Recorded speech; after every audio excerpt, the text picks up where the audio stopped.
Waalaikumsalam. Mari masuk Bu, silakan. Silakan duduk. Ya Ibu, selamat sore Bu. Sore juga. Ya perkenalkan ya Bu, nama saya Binandri Rahayu. Saya bertugas pada sore hari ini. Bagaimana Bu yang bisa saya bantu? Saya ingin mengetahui lebih lanjut tentang KB iklan. Jadi sebelumnya dengan Ibu siapa? Ibu Tria. Ya baik Ibu Tria. Jadi di sini nanti saya akan menjelaskan tentang apa itu KB iklan ya Bu ya. Sebelumnya Ibu sudah mengetahui apakah itu KB iklan? Seperti KB susu ya Bu? Oh iya, seperti KB susu, benar sekali ya Bu ya. Jadi KB iklan ini sendiri kami biasa menyebutnya dengan AKBK atau biasa disebut dengan alat kontrasepsi bawah kulit. Ya, itu dipasang di lengan ya Bu ya. Kebanyakan sih ibu memasangnya di lengan bagian kiri karena tangan kiri itu jarang sekali digunakan untuk beraktivitas, untuk mengangkat beban berat gitu ya Bu ya. Jadi untuk ABK sendiri ini atau implan itu salah satu jenis alat kontrasepsi yang berupa susuk ya Bu ya, yang terbuat dari sejenis karet elastik yang berisi hormon dan dipasang di lengan atas. Jadi dipasang di bagian sini ya Bu ya. Jadi nanti di sini di incisi gitu. Terus untuk macam-macam implan ini sendiri ya Bu ya.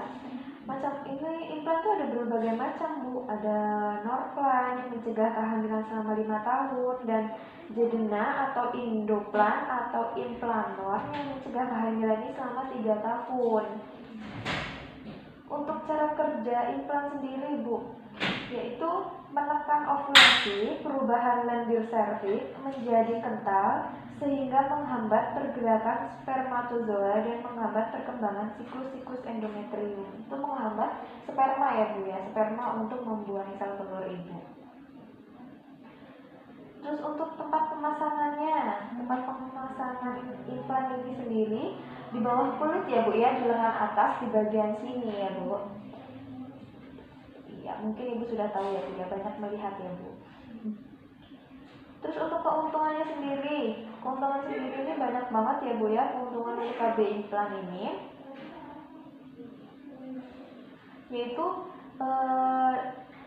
KB implan ini sendiri kontrasepsi dengan daya guna tinggi, perlindungan jangka panjang selama 3 tahun, pengembalian tingkat kesuburan yang cepat setelah pencabutan, tidak memerlukan pemeriksaan dalam. Jadi ini nggak perlu pemeriksaan vagina dan lain-lain ya Bu ya. Ini cukup di bagian tangan aja pemasangannya. Jadi Ibu tidak usah takut untuk dilakukan pemeriksaan dalam.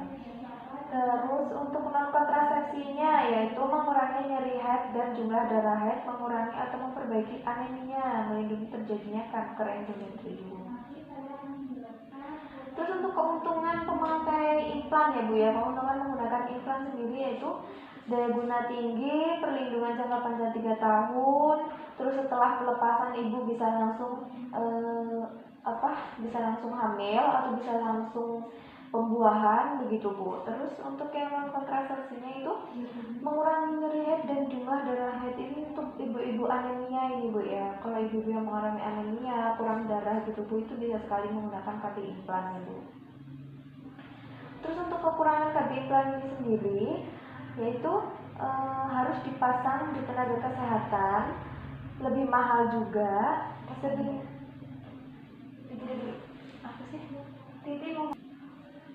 Jadi Ibu ini untuk KB implan ini Ibu bisa memasangnya di tenaga kesehatan ya Bu ya. Ibu tidak bisa memasang sendiri Bu. Terus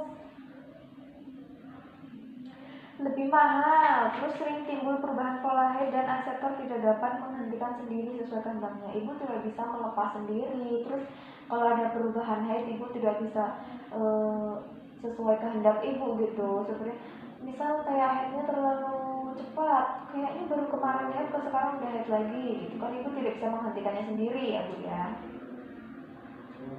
Terus untuk indikasi implan ini sendiri ya Bu ya, yaitu wanita dalam usia reproduksi atau telah belum memiliki anak, menginginkan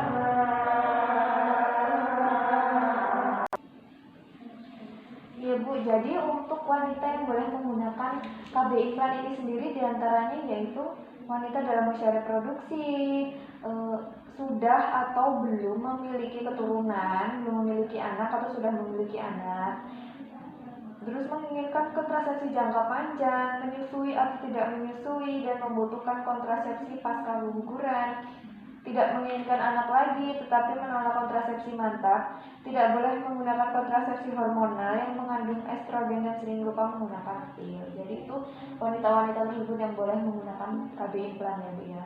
Terus ada lagi Bu untuk wanita yang bagaimana juga yang tidak boleh menggunakan KB implan, yaitu diantaranya wanita hamil atau diduga hamil, perdarahan pervagina yang belum diketahui penyebabnya, memiliki benjolan atau kanker payudara atau riwayat kanker payudara, tidak dapat menerima perubahan pola head yang terjadi, mempunyai penyakit minum uterus dan kanker payudara dan gangguan toleransi glukosa. Wanita tersebut tidak boleh menggunakan KB implan ya Bu. Apakah Ibu termasuk dari wanita tersebut? Tidak. Oh, tidak.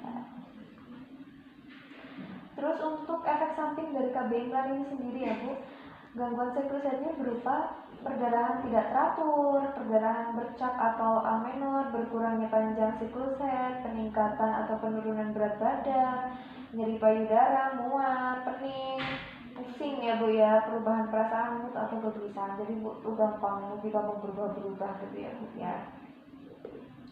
Terus untuk pemasangannya sendiri,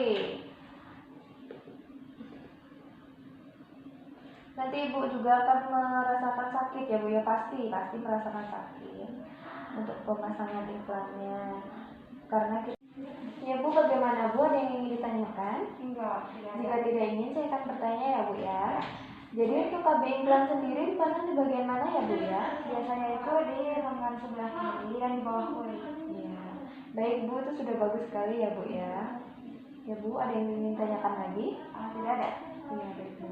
Oh, ya udah kalau begitu saya sepertinya akan berdiskusi dulu dengan suami saya untuk penggunaan KB implan ini. Nanti kalau sudah disetujui, saya akan berlari untuk melakukan pemasangan KB implan. Iya baik Bu. Baik, terima kasih Bu Bida.